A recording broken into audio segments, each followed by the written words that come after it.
Welcome to BadgerBreakdown. Rob Hernandez outside the Staples Center. Time for our Badger Breakdown from the Badgers' 85-78 win over Arizona in the Elite Eight. Badgers going back to the Final Four for the second year in a row. We start first with our player of the game.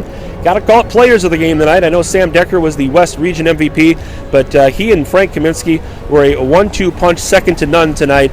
Kaminsky with 29 points, 6 boards, and Sam Decker 27 points, 5 rebounds.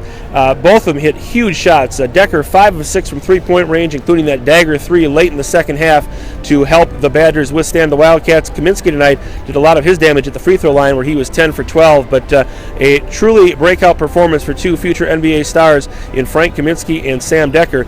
Two big reasons why the Badgers are going dancing again at the Final Four next week in Indy. Our thumbs up goes to Josh Gosser.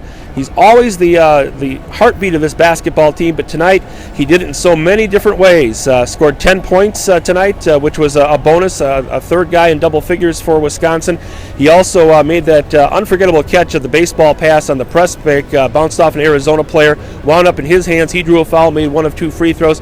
Kind of a key point momentum-wise for the Badgers to keep old Mo on their side, and Josh Gosser got it done. He also ran the point for a bit tonight when Bronson Caney got into foul trouble and Trey Jackson seemed to struggle a little bit in the second half. The ball wound up in the hands of Josh Gosser bringing it down, and he delivered in every which way tonight for the Wisconsin Badgers.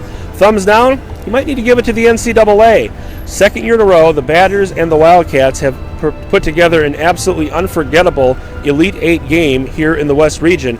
And unfortunately for Sean Miller and the Wildcats, they do not have a Final Four berth to show for it. I believe it's 4 times in 7 years that Sean Miller has been denied a trip to the Final Four by one game, once at Xavier, now 3 times at Arizona. His Wildcat team too good for that to be on his resume. This is a game that maybe in a future year should be at a future Final Four. But for tonight, it's the Badgers heading on to the Final Four next week at Lucas Oil Stadium in Indianapolis. We'll be there too. We thank you for watching Badger Beat. We'll see you next week in Indy.